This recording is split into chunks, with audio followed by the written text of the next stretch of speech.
My name is Clara Schmidt, and I am the Assistant Station Manager of KBVR-FM. When we started in the fall and we're really pushing for this is our 60th and, we want to celebrate our 60 years. So I think right from the get-go where I was kind of just doing research of, KBVR history and trying to dive into all the library resources. Definitely at the beginning, I was like in too deep and over my head a little bit sometimes. I mean, there was just so much. Once I figure out what to look for, it was just, well, here's, 60 plus years of all this history. The Special Collections and Archive Research Center, which is located in the 5th floor of the Valley Library. Maybe there'll be some early FM things in here. Anything related to KBVR or 88.7 or anything, I just immediately jumped on and was asking about. An action shot. Here. Oh, there you go.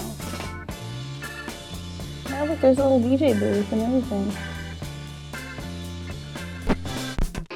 So KBVR started in Shepherd Hall back in 1965.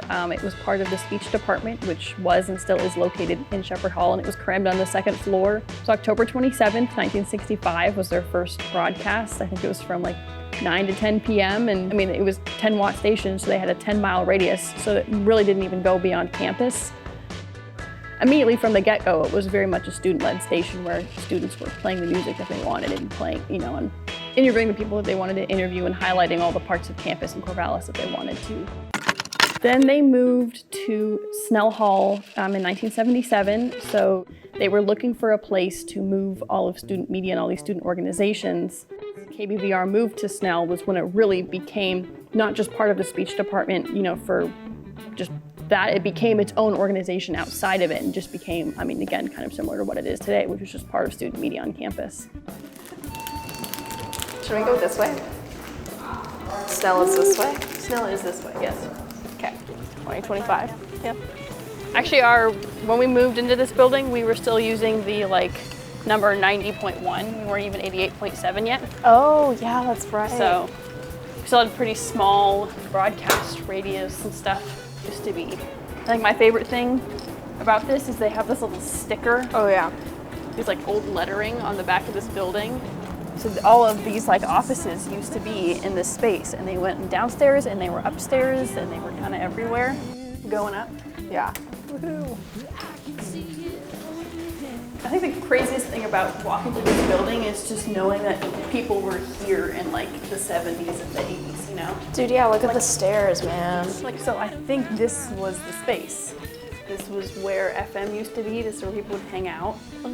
There were couches and posters everywhere, and this is probably one of the old booths. Yeah. Because you can see where there's the window into the other prod room. And there's also it looks like a closet. And this door back here was probably where the vault used to be, yeah. which is where we store all the music. Yeah, music and stuff.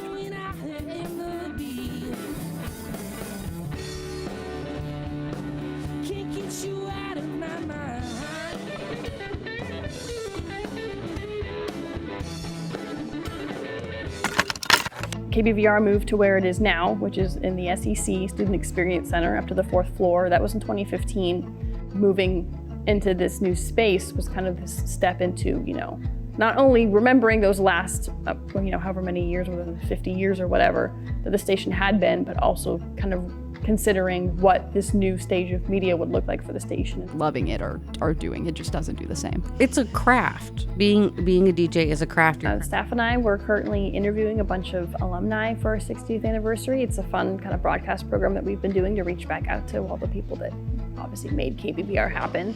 And I had a really good time interviewing Brittany. I honestly probably could have talked to Brittany for 3 hours on the air. She was super fun. I don't know, I interviewed those 4 guys on Wednesday. That was really awesome. Yeah, how'd it go? Was it great? They were really, really cool to talk to. It was like a mini reunion. I think a lot of them haven't seen each other in probably 10 or 15 years when they all logged on. And I think one of the things I've noticed the most from all these interviews is just how welcoming and how, just open arms the community was. Like I said, I don't know why I still have those dreams, and I'm running up there late for a shift when I don't have one, so. Because in the universe, there's a younger Daryl Mitchell running around that is late for.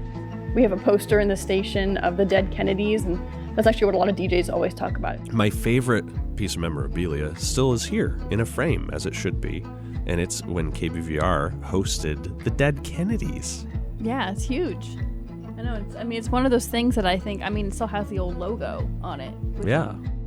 It's fun. A lot of people who were part of the station, a lot of their story is that they kind of joined as a different major or as a different kind of career path, and then jumped over and actually transitioned into media because of their time here. And so I think a lot of it has to do with, again, not only the community, but just the experience and the life skills that you learn, a lot of public speaking and how do you express yourselves and how do you collaborate with others and how do you do community engagement. And so I think that's been the biggest thing, is that KBVR was just this space to meet a bunch of friends and meet a bunch of people who have very like-minded people and also not like-minded people who have this common love for music and broadcast and communications, or just a chance to hang out.